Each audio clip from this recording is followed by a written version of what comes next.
Shalom saudara-saudari dalam Kristus. Bertemu kembali kita dalam program Rhapsody of Reality.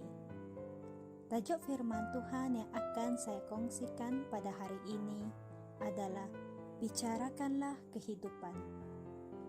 Hidup dan mati dikuasai lidah. Siapa suka menggemakannya akan memakan buahnya.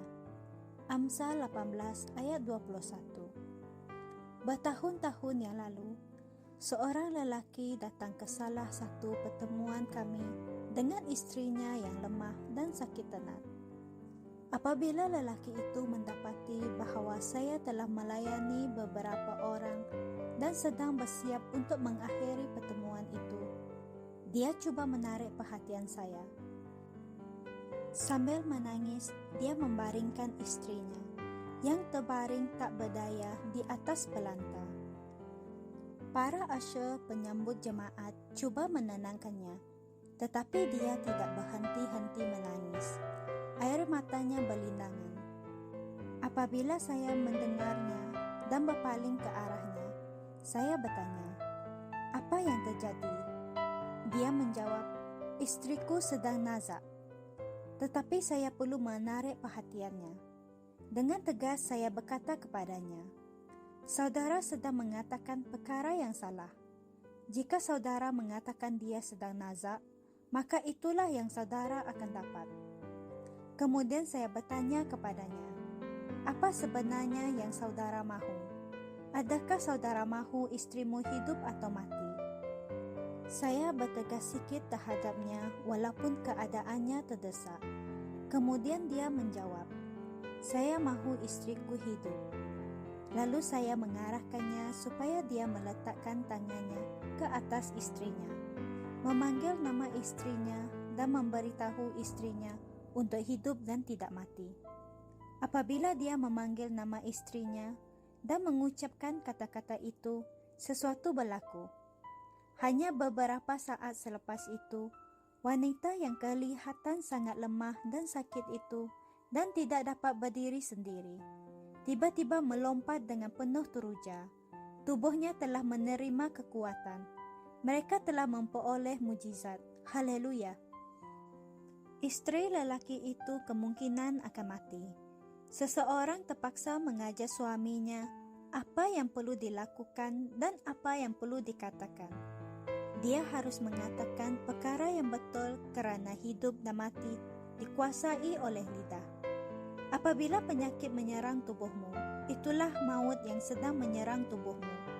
Kamu perlu bangkit dan berkata, "Tidak, dalam nama Yesus, aku enggan jadi sakit."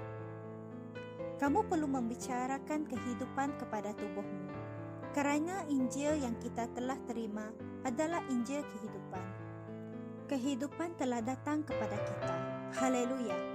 Misalnya, jika seorang umat Kristian disahkan menghidap penyakit jantung, maka dengan kata-kata, jantung itu boleh dipulihkan atau dia boleh mempunyai hati yang baru. Ia adalah tentang apa yang kamu katakan. Kata-kata sangatlah penting dalam kerajaan Tuhan. Dengan kata-katamu, kamu boleh mengatur perjalananmu secara konsisten dalam kemenangan dan kejayaan. Kamu dapat mencipta semula keadaan hidupmu dan berjalan dalam tubuh yang sihat selama-lamanya. Haleluya. Mari kita bersama berdoa. Ya Bapa, aku mengucapkan terima kasih kepadamu atas kemuliaan dan perubahan yang aku alami dalam hidupku hasil daripada firman-Mu yang berdiam dengan kelimpahan di dalam hatiku dan yang keluar dari mulutku. Aku berjalan dalam kesihatan yang baik, kebijaksanaan ilahi, serta dalam sukacita dan kedamaian roh hari ini. Dalam nama Yesus, amin. Untuk renungan tambahan, kalian boleh membaca di Markus 11 ayat 23, Amsal 15 ayat 4, dan 1 Petrus 3 ayat 10. Sekian sampai di sini sahaja perkongsian saya pada hari ini. Tuhan memberkati.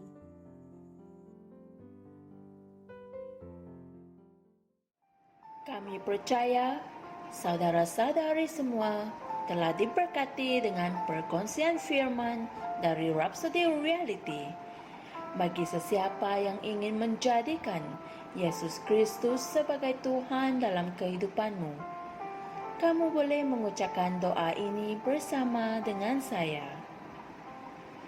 Ya Tuhan Allah, aku mempercayai Yesus Kristus, Anak Allah yang hidup dengan sepenuh hatiku. Aku percaya Dia telah mati untukku, dan Allah telah membangkitkan Dia dari kematian. Aku percaya Dia hidup hari ini. Aku mengaku dengan mulutku bahwa Yesus Kristus adalah Tuhan dalam hidupku mulai dari hari ini. Melalui Dia dan di dalam namanya, aku mempunyai kehidupan yang kekal. Aku telah dilahirkan semula. Terima kasih Allah kerana menyelamatkan jiwaku. Aku sekarang adalah anak Allah. Haleluya. Tanya, sekarang kamu telah menjadi anak Allah. Untuk apa-apa sebarang pertanyaan atau untuk mendapatkan lebih banyak maklumat mengenai bagaimana untuk bertumbuh sebagai seorang Kristian, Anda semua boleh hantar mesej di akaun Facebook kami atau email kami di tni.msia@gmail.com. Sekali lagi, tni.msia@gmail.com. Tuhan berkati Anda semua.